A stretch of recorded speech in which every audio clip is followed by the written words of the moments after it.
Good evening. Hi Tracy, how you doing?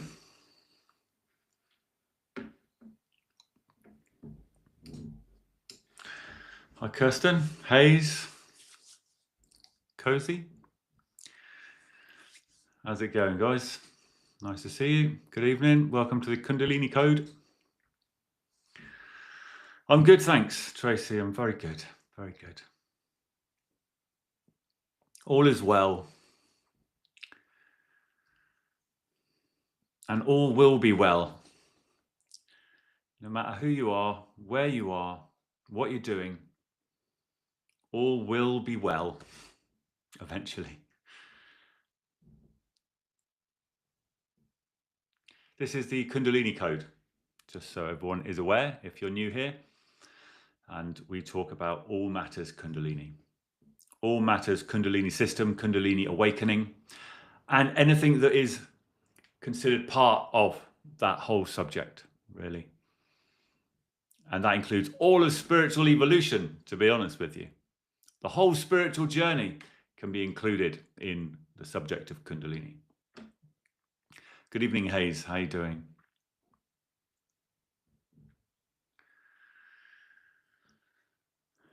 One.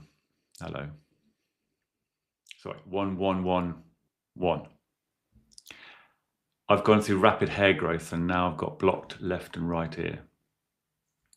I have heard people talking about the hair growth thing in Kundalini. Although personally, I'm not sure it's connected. I'm not sure it's actually connected. But blocked and left right ear, you know, that can be a few signs of a few things sometimes.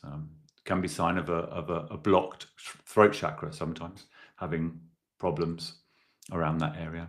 Or, you know, sometimes if you mean like a little shift in frequency, then that's something else as well. So it depends what you mean by blocked. Ursula, hello to you too. Hope all is well in South Africa.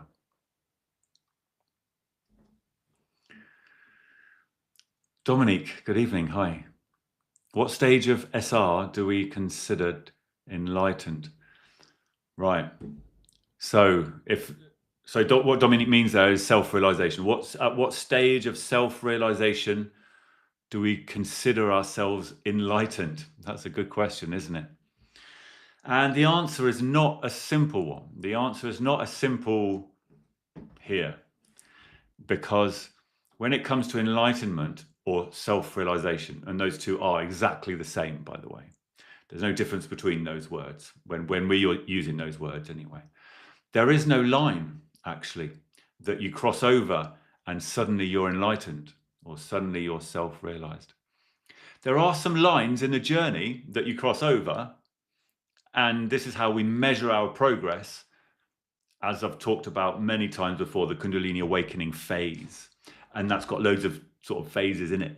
And then you go into the phases of self-realization, or what we tend to call the phases of self-realization, which are broken up into large chunks called cycles.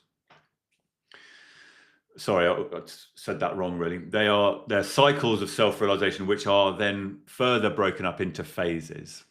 We tend to just say phases of self-realization or cycles of self-realization. But ultimately, there is no line that you cross over that suddenly you can call yourself self-realized, because it's an endless process. You get closer and closer and closer to the source, to unity. So really, there's just different people, or what we call avatars. After the Kundalini awakening phase, we really call that an avatar. It goes into the person goes into a different stage of being, a different stage of life, a different stage of existence. And they just get closer and closer to final absorption into the source, where their consciousness merges with source consciousness, universal awareness. And universal awareness is infinite and eternal, therefore never ends. So I suppose, I mean, you know, if you really want to nail down a particular time, really, you should say, well, it's at the end of your soul's life cycle, when the soul actually becomes fully absorbed into source. And that's the end of the soul's life cycle. And your consciousness becomes universal consciousness. But that's so far, that's at the end of the journey, really. That's so far into the future. There's such a long time of existing in a state of self-realization. But really, there's no line. There's just no line that you can actually cross over and say, that's not self-realized, that is self-realized.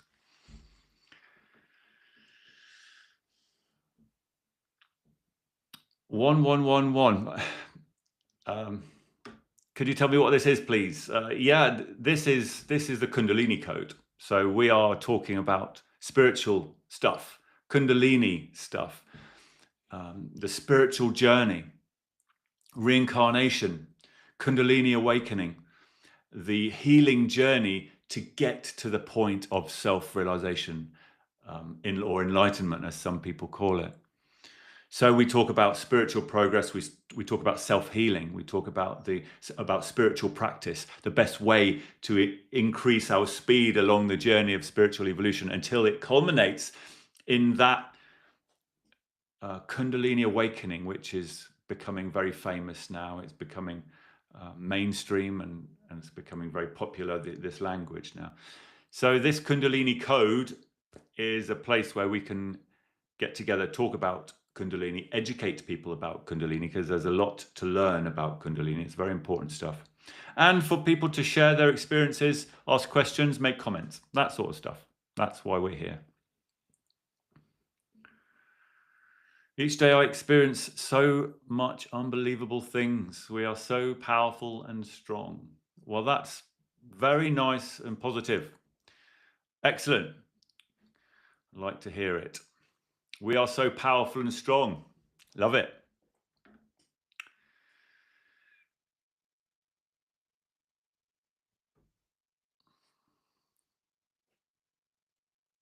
Hi, Vision. How's it going? Nice to see you. Vision, I've been wondering about texting you, but I'm never sure exactly which Vision it is. So I don't suppose you would DM me, would you? I've got something for you. Dominique, at percolation stage, is our vibration super high that nothing can ever hurt us again?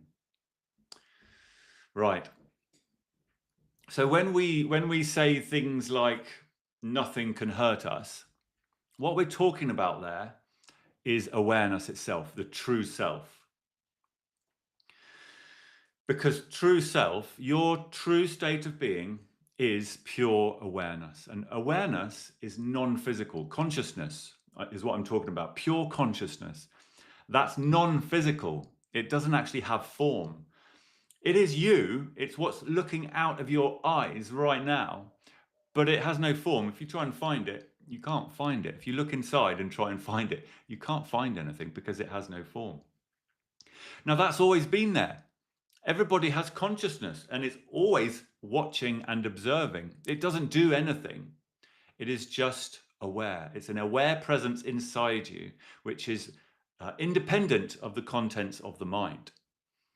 So it's always there and it's always been untouchable. It's always been unbreakable. Nothing can hurt awareness.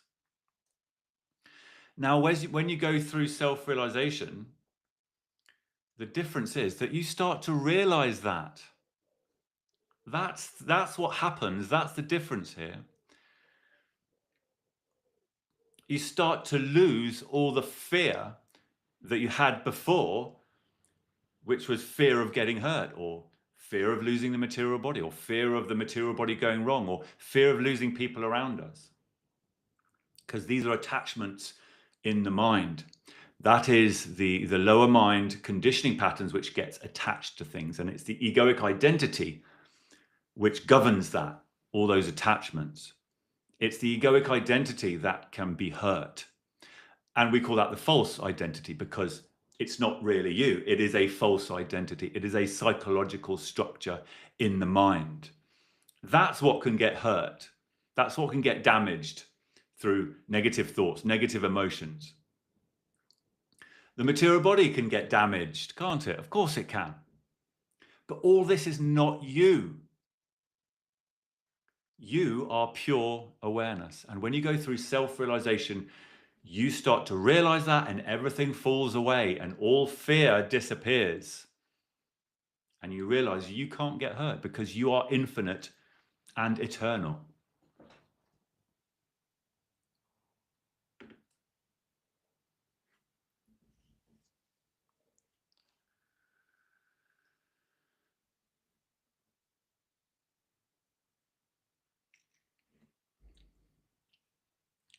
Vision, hi. Do you think we are already living a global awakening? It seems so.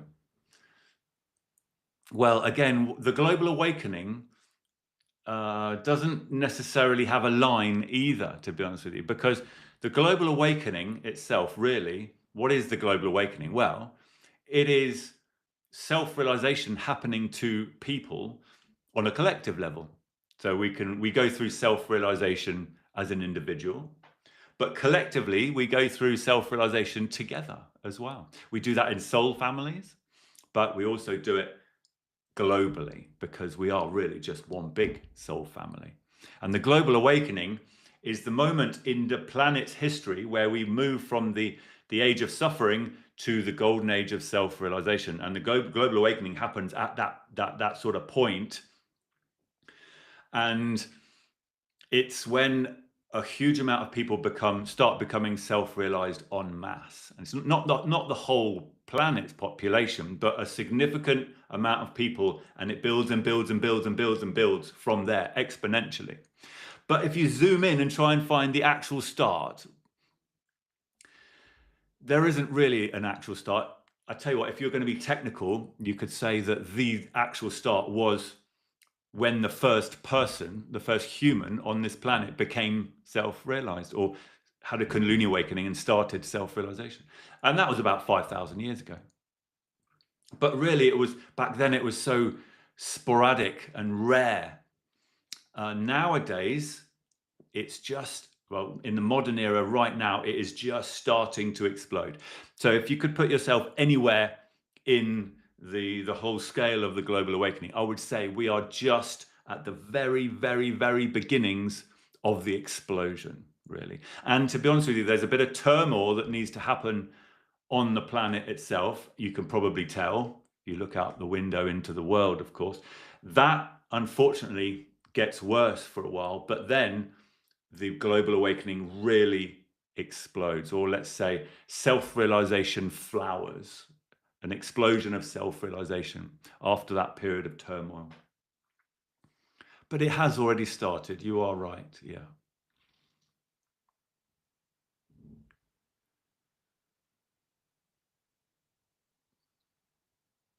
You said we integrate with our higher mind. Would the communication and astral projection be more stable over time? Yes, 100%. So just to give people a bit of background here, what we mean here is that as you go through self-realization, Kundalini awakening phase first, and then you unlock the phases of self-realization, and that's when the transformation really starts. And through that transformation, the lower mind integrates with the higher mind. So it's not really we that integrate with our higher mind. It's the lower mind. But when you are identified with the lower mind, then it feels like I. But that's a false identity. Remember that. The true identity is actually pure awareness. And that is what you find as you go through self-realization. But yes, through that transformation process, astral projection, well, it turns into something else, actually. It's no longer astral projection. Once you go through the phases of self-realization, what you get is what we call higher mind vision. Higher mind vision starts coming in and the astral dimensions become clear. But it's no longer the same as before. If you practice astral projection or astral travel, it doesn't happen like that anymore after the Kundalini awakening phase. And it takes a long time to grow, but you start to be in the astral dimensions and the material plane at the same time. And it's always there. So you don't have to feel like you leave your body and then come back, because that's how astral projection usually feels. But all that disappears because all that projection When you feel like you're leaving your body in astral projection, that's actually an illusion. You're not actually leaving your body. It's more about information upload and download to the collective mind, and you're displaying it in your awareness. So you're not actually leaving your body. I know it really feels like it, but you're not. Now, all that has to do with the lower mind. That's the lower mind process of remembering astral projection. Now, as you go through self-realization, it's completely different after that, because there's no more lower mind. And you actually have the astral dimensions there with you all the time, basically.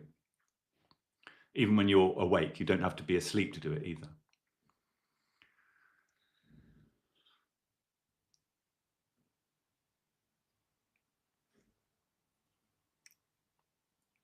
What's consciousness? What a great question. Well, consciousness or awareness is something, well, it's not a thing, but it's something that you will find very difficult to explain to people or to describe in language, because our minds have evolved in the physical universe of form, and our minds have evolved to describe things by labeling them. And to label something or to understand it, you have to be able to focus on it, right? Well, the thing is, when you look inside yourself, introspection, self-inquiry, and you go and try and find what it is to be you, the essence of you in the present moment, not a psychological structure. I'm not talking about the personality. I'm talking about right now in the present moment, when you try and find what it is to be you in there, you can realize it, but you can't focus on it. You can't focus on it, and it's very difficult to actually put any labels on it. So when you ask people to describe it, for people who have realized it, when you ask them to put a description to it, they find it very difficult, and people have all sorts of different descriptions about about what it is.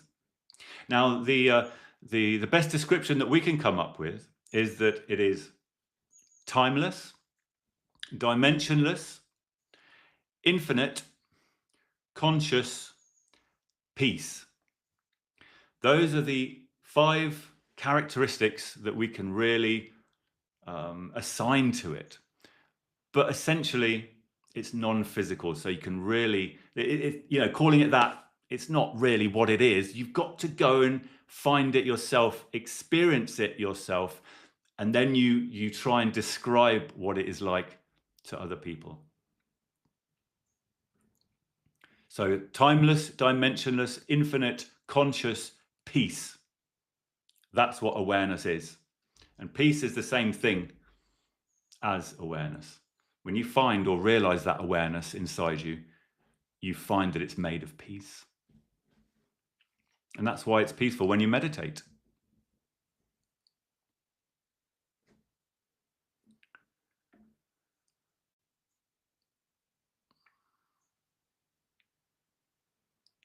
Can you explain more of what happens with K2 and K3 phases? I think that's where I am. Yeah, sure. So there's 4. There's 4 Kundalini energies to really talk about in the Kundalini system.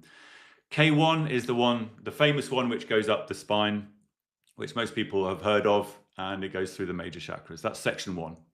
Then there's K2, which is up here. We call that universal light descent, and that is the passage of K2 comes from the 9th chakra down to the crown chakra.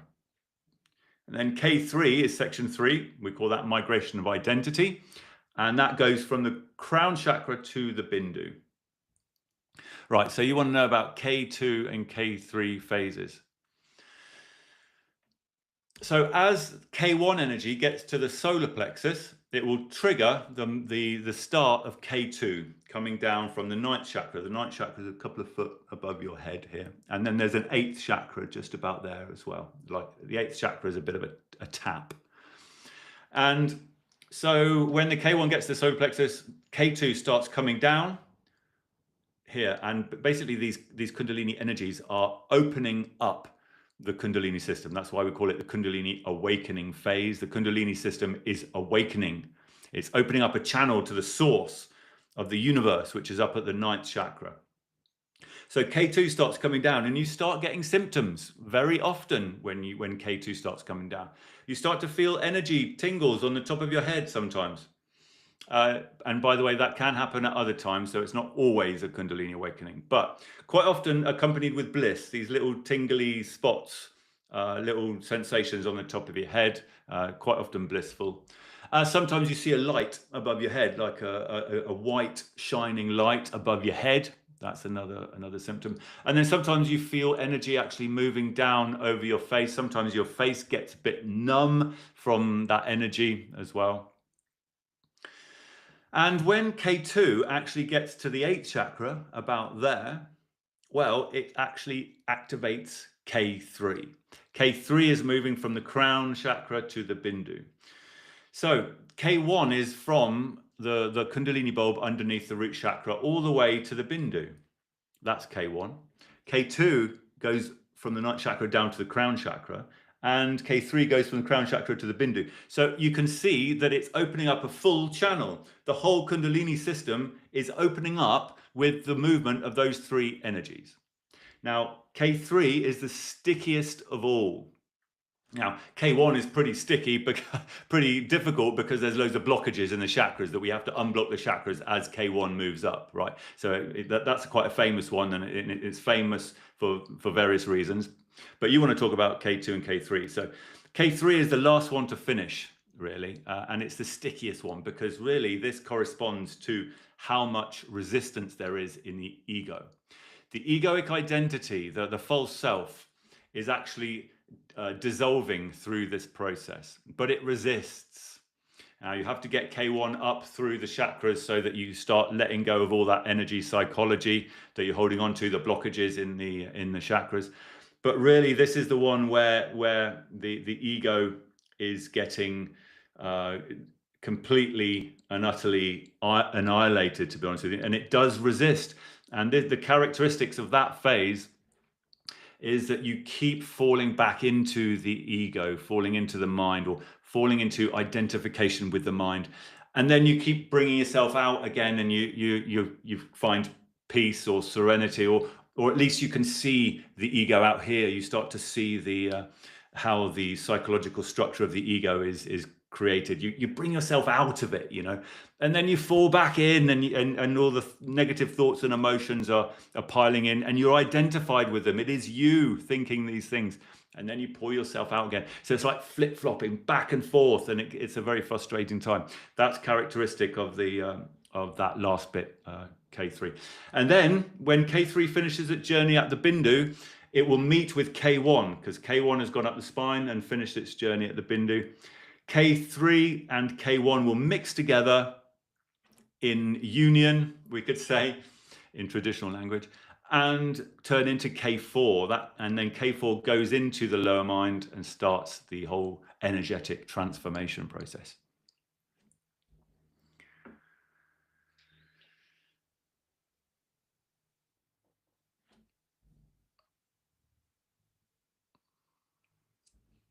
Hello, if your Kundalini is at the crown chakra, can the lower astral still destabilize you? So, as I've just described, the Kundalini energies are a bit more complicated than that, and there's different energies moving around. But I know what you're talking about. I think you're really mainly talking about K1 there. When K1 goes up the spine, and what you kind of mean is, I think once K1 is gone up to the top, can lower astral still destabilize you? So when you say lower astral, I'm assuming that you mean because you are a regular astral traveler, perhaps. Is that the case? I'm not sure. But astral travel into the lower planes can always be destabilizing when that person still has negative emotions, and especially fear. Now, we do let go of all that as we go through Kundalini awakening and self-realization. But if there is any fear left in that person, then going to the lower astral planes can sometimes be a bit traumatic, because you do see a lot of scary stuff. Because don't forget, the astral dimensions are a collective dream world. And there's loads of stuff floating around in the collective mind and the astral dimensions that can be harmful if you're not careful. They don't have to be if you're careful. But also you're navigating through people's dreams. Then that includes nightmares. And you know, the lower planes are full of people's nightmares. And you see all sorts of dream characters that they're not necessarily harmful, but they can look scary. So if there's any fear left in you at all, then you know you could say that they can destabilize you. Now, it's only really after the negative cycle of self-realization where all fear will be completely disappeared. And that's, everybody's slightly different in their process, mind you. But the Kundalini awakening phase is just the awakening phase of the Kundalini. And then you go through the transformation.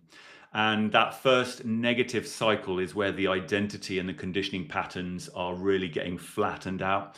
And all the fear and negative thought patterns and therefore the emotions are all held in that conditioning in the lower mind, and that gets sort of ironed out. So only after that do you have zero fear of anything at all.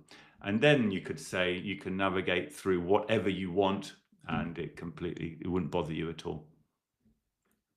And if you're talking about entities, that's another conversation, by the way. Entities in the astral and the collective mind, that's another conversation. And I would say that anybody at the level, any soul at the level of having a Kundalini awakening is perfectly capable of being completely unaffected by any entities in the astral dimensions whatsoever. A higher mind that's ready for self-realization has full control over the whole astral dimensions around them and the whole collective mind around them as well. It might not feel like that, mind you, but that's the lower mind that still has fear.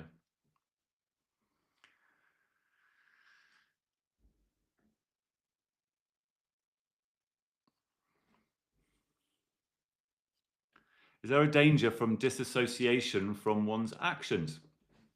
Yeah, I like that question because it's an interesting point to discuss, because yes, from the outside it could let's say the surrendering journey could be said to be disassociating yourself from your actions. But the thing is, when you're going through a Kundalini awakening, the lower self, sorry, the lower mind and the egoic identity is getting dissolved and disappears. And as you go through Kundalini awakening phase, at the end of it, as you go into the phase of self-realization, well, actually, the higher mind, your higher mind takes over completely, takes over all of your actions. And this is where the illusion of free will actually disappears. Now, I'm saying illusion because I'm saying free will was always an illusion, but the lower mind was always under the impression that it had choice and free will. Even that disappears at the end of the Kundalini awakening phase, and your high mind is in 100% control over everything. And your high mind is working towards a plan, or working on a life plan. And that plan is coming from, or increasingly coming from, the ninth chakra, from the source of the universe. So you could say that once you go past a certain point, all your actions are predetermined by the infinite Akashic plan of the source. So there are no more decisions to make. There are no more actions to choose. So there is no more disassociation from them, because there is no more lower mind to dissociate from those actions. And it's a bit of a strange one, that's for sure. And you've got to go through it to see what I mean there, I think, really. But it becomes very apparent after a certain period of time that you have no more control over your actions. It's a bit like being a puppet on a string, to be honest.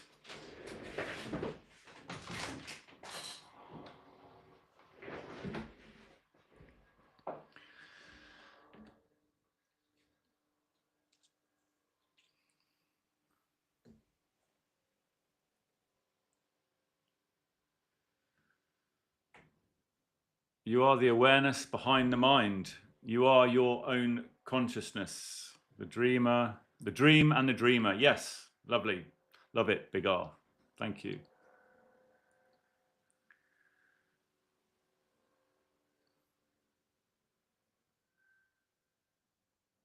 Kirsten, hi.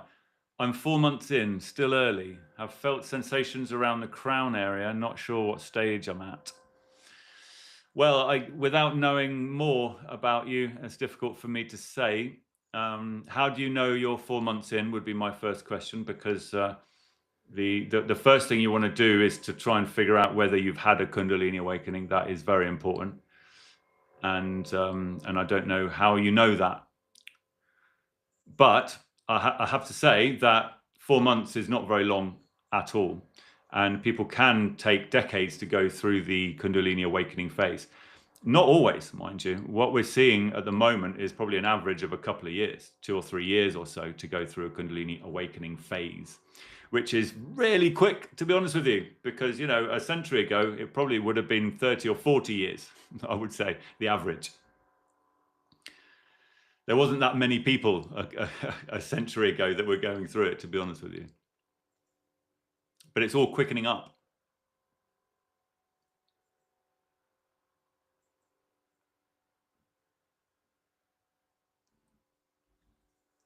Disassociating from one's old life before ascending can happen, Hayes. Well, yeah. What you've hit on there is the dissolution of the egoic identity. Really, you do go through those feelings of this is through the Kundalini awakening phase that this happens. You go through these feelings of not really understanding who you are anymore. You go through the feelings of losing meaning or losing purpose in your life. You go through these feelings of not having any connection to the life that you had, and that can be a very confusing time. But it's the lower mind identity which is having those thoughts, and by association, those emotions. So it is the egoic identity which is in turmoil there, because it is dissolving. So it's not actually you. Your thoughts are not you, is what I'm trying to say here. Your thoughts are being generated from your subconscious lower mind, which is governed by the egoic identity, the false self. So this is the whole process, dissociation from everything, in fact, until your true self starts shining through.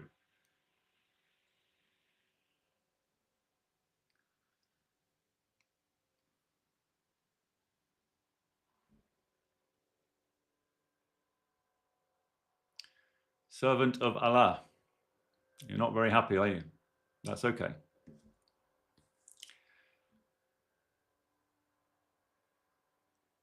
At times I feel the chakras above the head and develop a halo. So it's possible, if you're talking about yourself there, then it's possible you are becoming aware of the 9th chakra. Absolutely.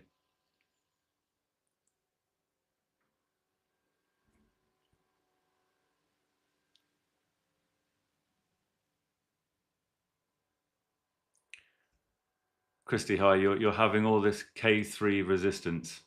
Yeah, the egoic identity is an annoying little thing when it resists, isn't it? When you're in that K3 phase, it's so clear that it's resisting, and it's chucking its toys out of the pram, and it's doing everything possible to stop the process. Quite often the egoic identity will actually resist the whole idea of self-realization, actually, because sometimes on a subconscious level, it's like the ego knows that it's hastening its own end, really, and it does resist it.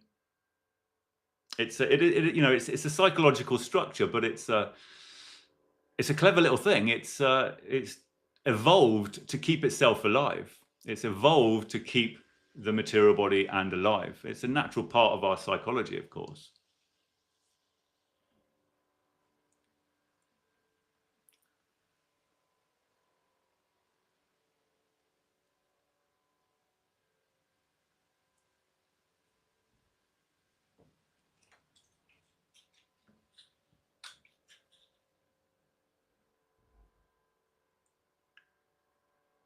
I definitely go around just shooing away archons. Oh yeah, so I think that's a word for what we call attachments, right?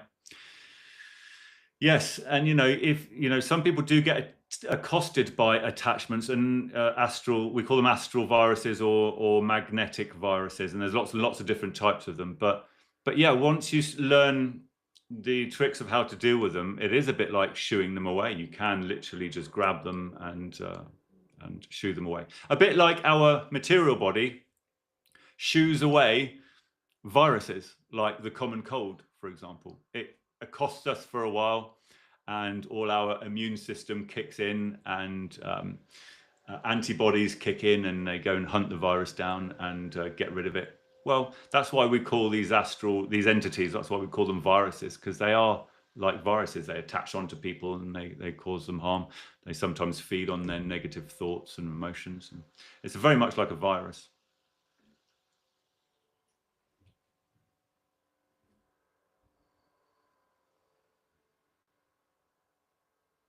I am finding that spiritual progress is making my grief over loss of my dad more acute. Well, I'm sorry to hear that, Rick. But I guess the only bit of positivity I can bring to that, hopefully, is that it sounds like you are at least not repressing the emotion. Because when we bottle emotions up, we are actually causing blockages in the chakras. That's what a chakra blockage is, really. It's trapped emotional memory, negative emotional memory. So when we are feeling a negative emotion, we're producing emotional energy. And then that's what gets actually blocked in the chakras. And when we repress emotions, i.e., when we stop ourselves feeling them, run away from the emotions in some way, then that's what causes the blockage.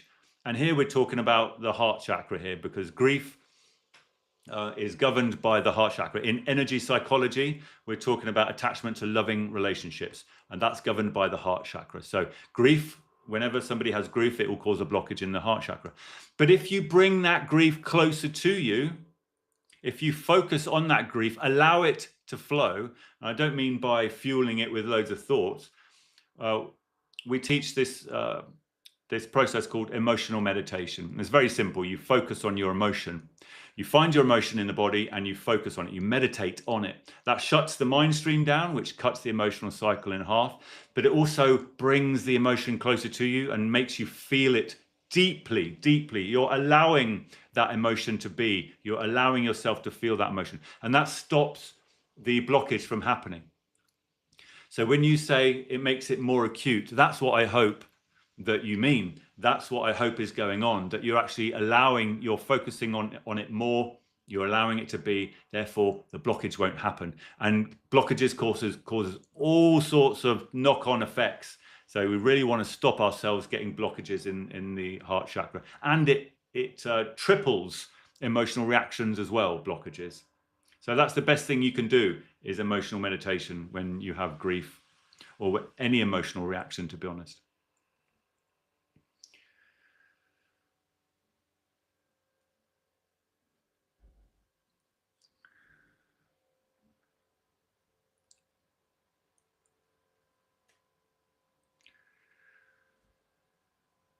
For how long does this phase usually last? It's been 8 years since awakening, and still thoughts get me.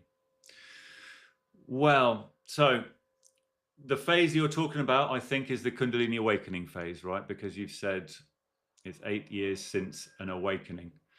Well, the first thing is to be absolutely 100% sure you've had a Kundalini awakening. That's always the first thing that you've got to be 100% sure of. Now, let's assume that you are 100% sure you've had a Kundalini awakening. Well, that Kundalini awakening phase can take any number of years, really. It depends how long you get stuck in certain phases of the Kundalini awakening phase. And quite often people can actually get stuck for decades sometimes, or even they can finish an incarnation and then come back into another incarnation and finish off their Kundalini awakening. That can happen. Now, the thing that you want to focus on to make it go quicker is tracking the progress. So, and that comes down to education, first of all. And that's why the Kundalini Code is here, to be honest with you, is to give out education so people can track their Kundalini awakenings. because as soon as you know you've had a Kundalini awakening, there's certain things that you can do just to quicken up that phase, that Kundalini awakening phase. Now, after the Kundalini awakening phase, when you go into the phases of self-realization, there's nothing you can do. You can't make it go quicker at all. You're in the hands of your higher mind. But in that phase, there is some things you can do. You can unblock all your chakras to allow that K1 energy to go quicker. There's some exercises to bring the K2 down quicker. There's some exercises to bring the K3 across quicker. Now, I will clarify here that we would never advocate doing exercises to try and awaken the Kundalini energies, by the way. We should never try and chase an awakening. We should never try and get it awakened manually. That is something that we really want to stress in the Kundalini Code, because it can cause a lot of damage. However, once you have definitely had one naturally, then there's some harmless practices and exercises that you can do. And I say harmless because it doesn't matter if you haven't had one, you can still do these exercises. It's not going to harm anybody. But there are some exercises you can do to actually hurry it along a little bit. So if it's been 8 years, if I were you, I would certainly start chakra breathing, start with the root chakra. And if you go to our playlist called the Kundalini Code, there's some videos there which show you all the anatomy that you need to know really to trace your progress through the Kundalini awakening. So go and have a look at a few of those videos, and then try chakra breathing, and then which you can download from our link in bio, and then come back to us with some more questions if you have them.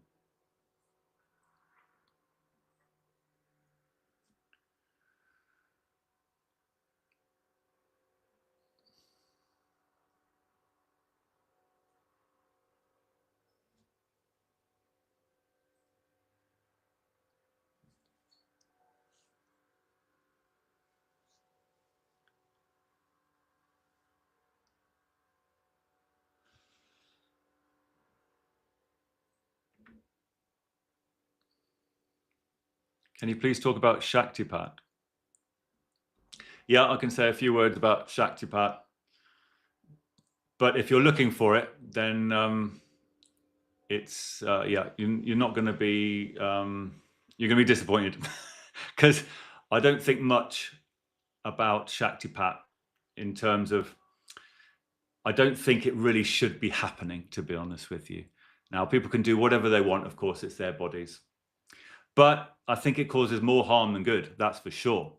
Because Shaktipat itself is an ancient term.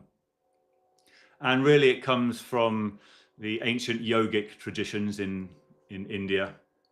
And it used to be describing a transfer of energy from master to disciple to activate their spiritual awakening or their Kundalini system.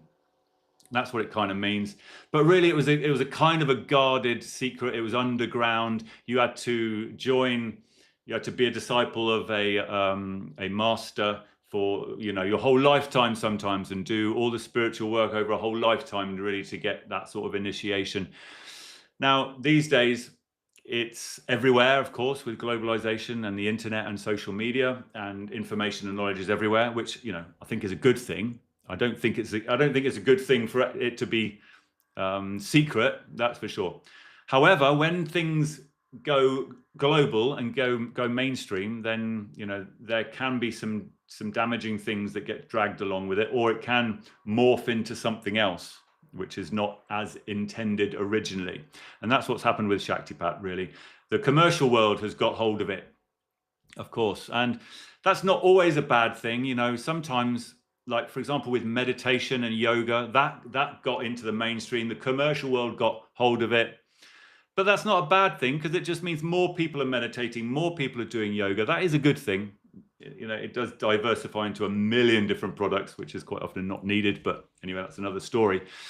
But Shaktipat, there's a bit of a difference here, because you can do a lot of damage with it. That's the problem. When it gets commercial and mainstream, Shaktipat, you can activate people's Kundalini system through a type of energy transfer if you learn how to do it. But that's not a good thing, because you don't know if that person is ready for a Kundalini awakening. Not everybody is ready for a Kundalini awakening in this particular lifetime.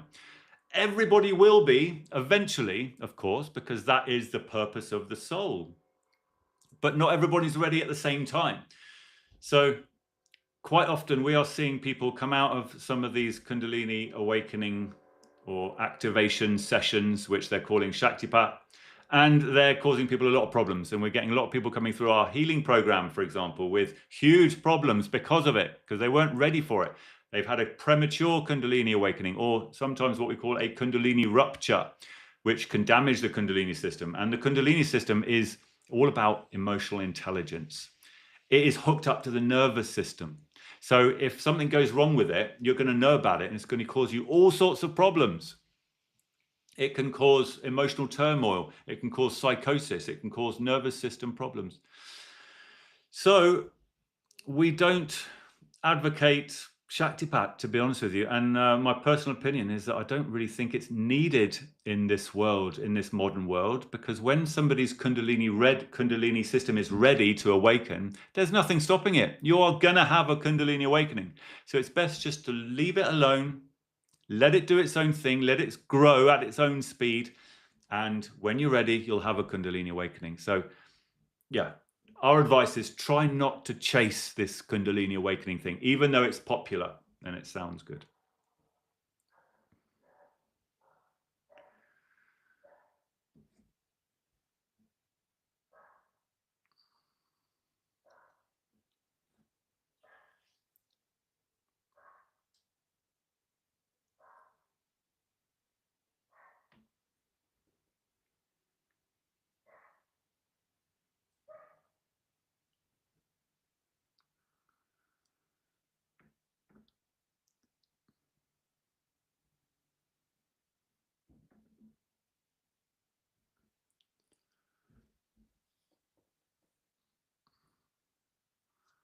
Since going through this, I noticed I can taste the chemicals in food.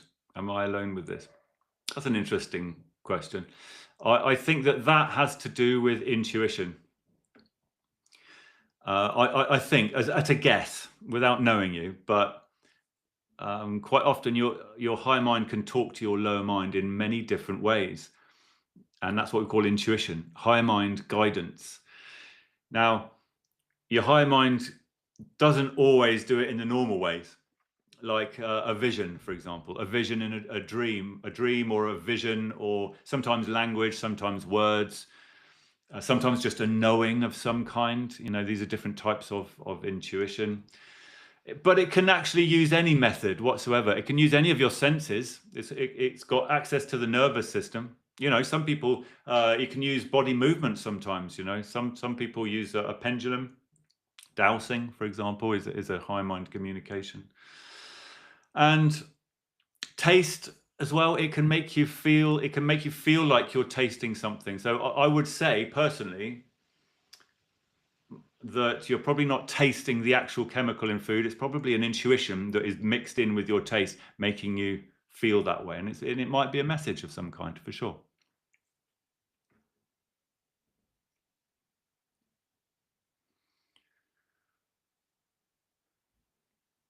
Sound healing, good for blockages. Yeah, sound healing can be good for blockages, for sure. So if you go and have a sound bath or something like that, it's very relaxing. That's the first thing. It's good to meditate on, because it's auditory meditation, so you can actually meditate on the sounds of it. And as you've rightly said, it can actually help with unblocking blockages as well, because what it does is it vibrates your body. The sound waves vibrate the material body I'm talking about here, your physical material body. And all that vibration also shakes the energy body, and the chakras are in the energy body. But everything is getting a shake up, basically, and it helps break up those blockages in those chakras. You know, it's a little bit like yoga as well. One of the many benefits of hatha yoga, which is or let's say postures, you know, doing postures in yoga. One of the many benefits of that is that it actually contorts the body, and that actually helps break up blockages in the energy body as well. For example, you know, if you're doing, if you're opening the chest, for example, it's going to help with the heart chakra opening by stretching and moving and flexing the whole body, and that has an effect on the energy body as well. And by the way, one last thing about sound healing is that there's another effect that you can talk about, and that is the frequencies of sound. The frequencies of sound that you listen to while you are doing sound healing can actually impact the healing of the body through the brain. Now, this is really, the research when it comes to this is in its infancy, really. There's not enough research. But, it's kind of been intuitively known for a long time. And I think that research will come out to show this to be true, that certain frequencies in the brain, if you're listening to certain frequencies, it actually is beneficial to the healing process in your material body as well.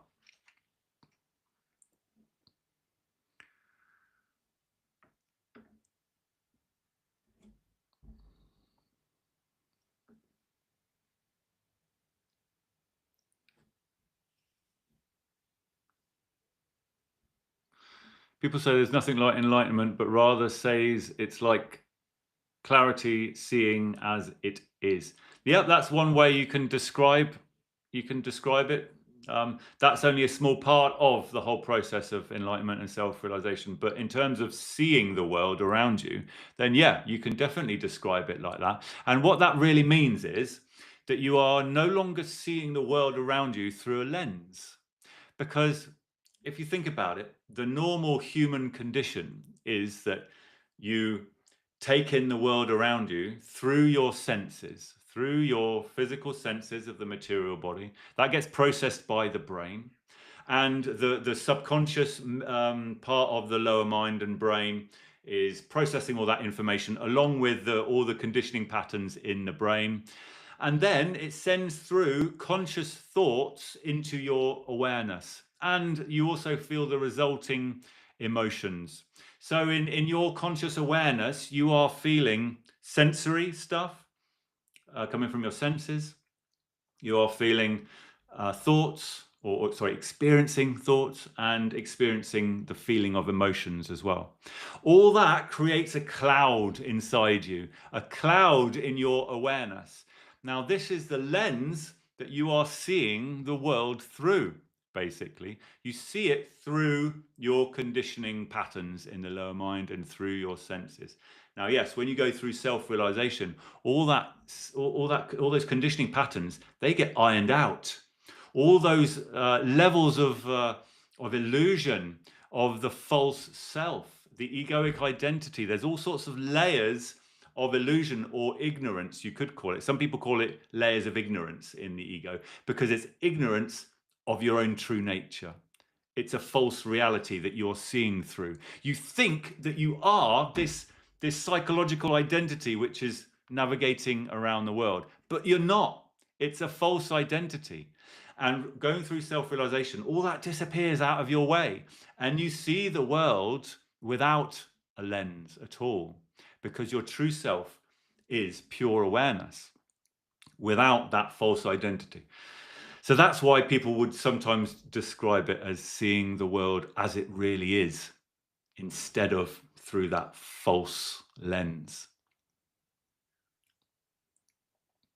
I'm gonna have to go in about 5 minutes, just so you guys know.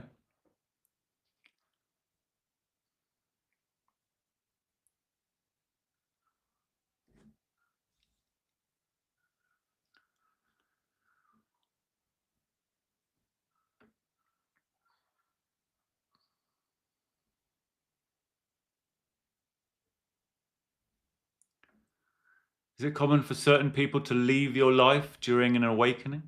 Yes, that can certainly happen. Not to everyone necessarily, but in many cases, your life does kind of change and transform as you go through Kundalini awakening and self-realization. And quite often, some people may just naturally fall away, and you could say that that's just part of your life plan. Your higher mind is kind of organizing that. And also, you could also say that it's your interests kind of change, and you keep less in touch with certain people, and you sort of fall away from contact with some people just naturally. And then other people start coming in sometimes. Other people start coming into your life And sometimes that has to do with your life plan and the soul family. Quite often when you go through self-realization, you start to meet up with a lot of other people from your own soul family who are actually going through the process as well, or about to go through the process as well.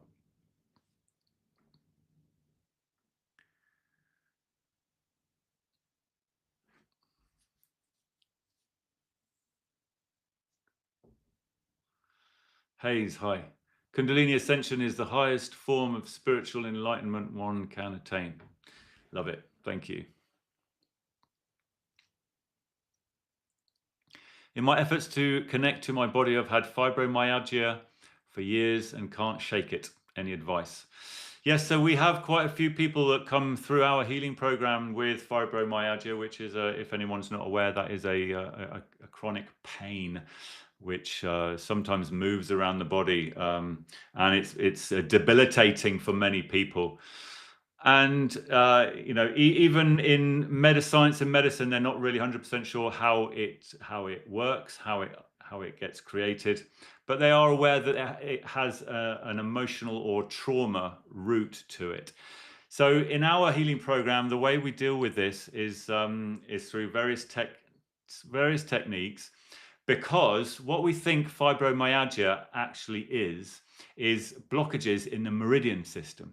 So in the energy body, we talk about chakras a lot, don't we? The chakras are the pumps which pump energy around the body. And as we breathe, then energy comes in through the chakras as well. So it's linked to the breathing cycle. And then that gets circulated around the energy body, and it gets circulated around through these vessels, energy vessels, called meridians. Now, many alternative medicine therapies work on the energy body and the meridian system, lots of Chinese medicine, acupressure, acupuncture, things like that. Now, these meridians, these can get blocked up with negative emotional energy, as well as the chakras, because it overflows from the chakras into the meridian system. Now, when that happens, then you start to really know about it, because when it really backs up, you get a seized up meridian system, and that causes pain because it irritates the nervous system in the material body. And it also causes chronic fatigue as well, because you need a supply of this subtle energy going to every single cell of the material body for it to make energy. And the material body makes energy through using a molecule called ATP. ATP is just like a little energy carrying molecule. But we think that you need a constant supply of subtle energy for that process to work. Now, that's not 100%, that is not part of mainstream science, I have to say. That's one of our theories that we're doing research on. Now, the thing is, if you have a blocked meridian system, then you're not going to have that supply of subtle energy going to every cell. Therefore, the material body is going to it's not going to be able to produce ATP properly, and therefore you get chronic fatigue. That's why chronic fatigue and fibromyalgia pain always tend to go together. So I would say for you is breath work is the most important thing to start with. Pranayama yoga, and you can start with chakra breathing, and there's all sorts of energy work exercises that are more powerful than chakra breathing. But that's where you've got to start, because you've got to start clearing out your energy body, and breath work is how you do that. But then eventually you've got to move on to other things as well. You've got to move on to psychological work. You've got to move on to the journey of meditation, because where is that negative energy coming from? All those emotions that are that are generating the negative emotional energy. Well, it's coming from our psychology. It's coming from the psychology in the mind. The thought patterns are producing the emotions, which then produce the emotional energy, which then blocks everything up. So you've always got to go back to the psychology and do psychological work and emotional management work, the journey of meditation, basically self-healing techniques, spiritual practice. That's where you really need to start with fibromyalgia. And it's a long process of getting rid of it, but the more effort you put in, the easier it will be to remove those blockages. Okay, 7 o'clock, I better go. So thank you very much for your comments and contributions, everybody. And if you're new here, this is the Kundalini Code, where we talk about spiritual progress, spiritual evolution, the healing journey to get to the point of self-realization, which is the goal of the universe. The source of the universe itself becoming self-realized through conscious beings like you in the universe. And we talk about that every Wednesday and Sunday at 6 p.m. UK time. So thank you. And sorry I didn't get through everybody's comments, but hopefully we'll pick it up on Sunday. All right. Nice one. See you later, guys. Bye-bye.